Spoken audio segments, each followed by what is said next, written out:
Hello guys, welcome to all in RK English classes. My dear student, today we shall learn the passive voice of future indefinite tense. बच्चों, आज के इस video में हम future indefinite tense के वाक्यों को पैसिव वॉइस में कैसे बदलें, इसके रूल को जानेंगे, इसके एग्जाम्पल को समझेंगे। तो गाइस, टॉपिक शुरू करने से पहले मैं आप लोगों से कहना चाहूँगा, please like my videos, share my videos and subscribe RK English classes to get more videos. और बच्चों, कमेंट भी किया करें ताकि मुझे जो है आप लोगों का हर चीज़ सुझाव और सारी बातें मिलती रहे। तो let us guys, first of all we should know the rule of this tense. तो बच्चों, सबसे पहले ऑब्जेक्ट लिखेंगे, विल अथवा शैल, बी, वर्ब की थर्ड फॉर्म, बाई और लास्ट में सब्जेक्ट। तो बच्चों, एक्टिव का ऑब्जेक्ट हम पहले लिखते हैं। इसके बाद बच्चों हमें जानना है शैल बी का प्रयोग किसके साथ होगा और विल बी का प्रयोग किसके साथ होगा।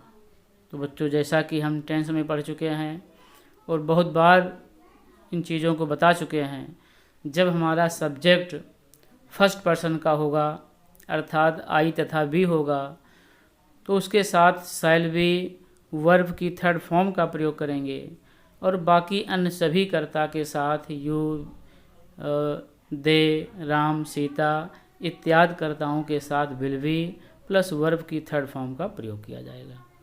Let us know some example of future indefinite tense.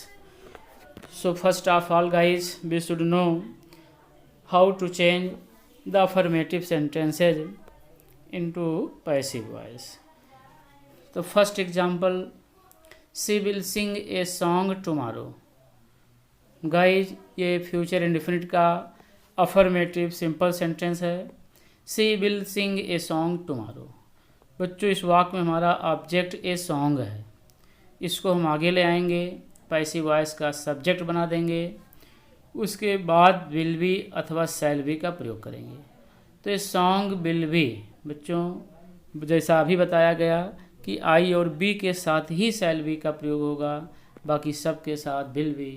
तो ये सॉन्ग विल बी संग, सिंग का बच्चों थर्ड फॉर्म संग, by her tomorrow. See the second sentence. Guys, दूसरा वाक्य देखिए, he will not teach me today. बच्चों, दिस इज नेगेटिव सेंटेंस। मी को हम आगे लाएंगे, आई बना देंगे, आई के साथ बच्चों शैल लगेगा, तो पैसिव बन गया, I shall not be taught by him today. बच्चों, टुडे और टुमारो या तो हम बाद में रखते हैं या तो बच्चों थर्ड फॉर्म के बाद बाई से पहले। इसी क्रम में बच्चों, let us C one more sentence that is interrogative. will the servant do it?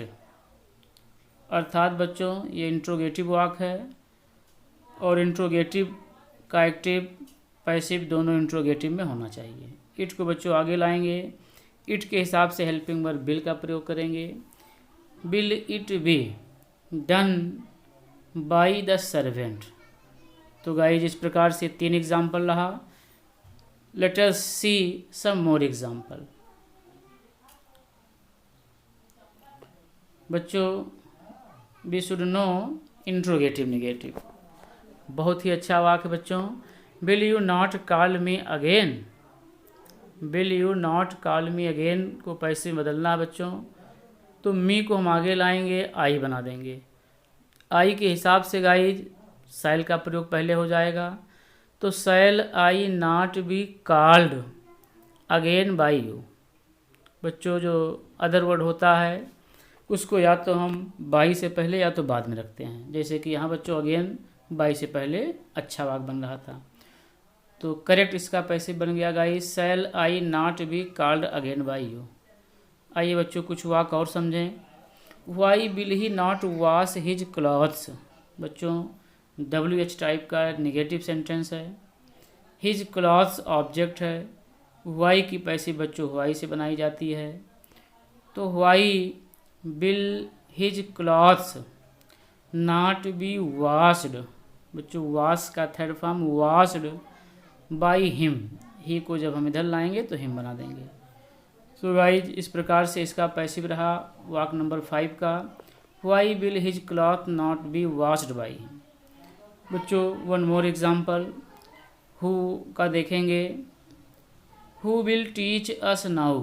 बच्चों sentence number 6, who will teach us now. बच्चों who is equal to by whom, we have known this.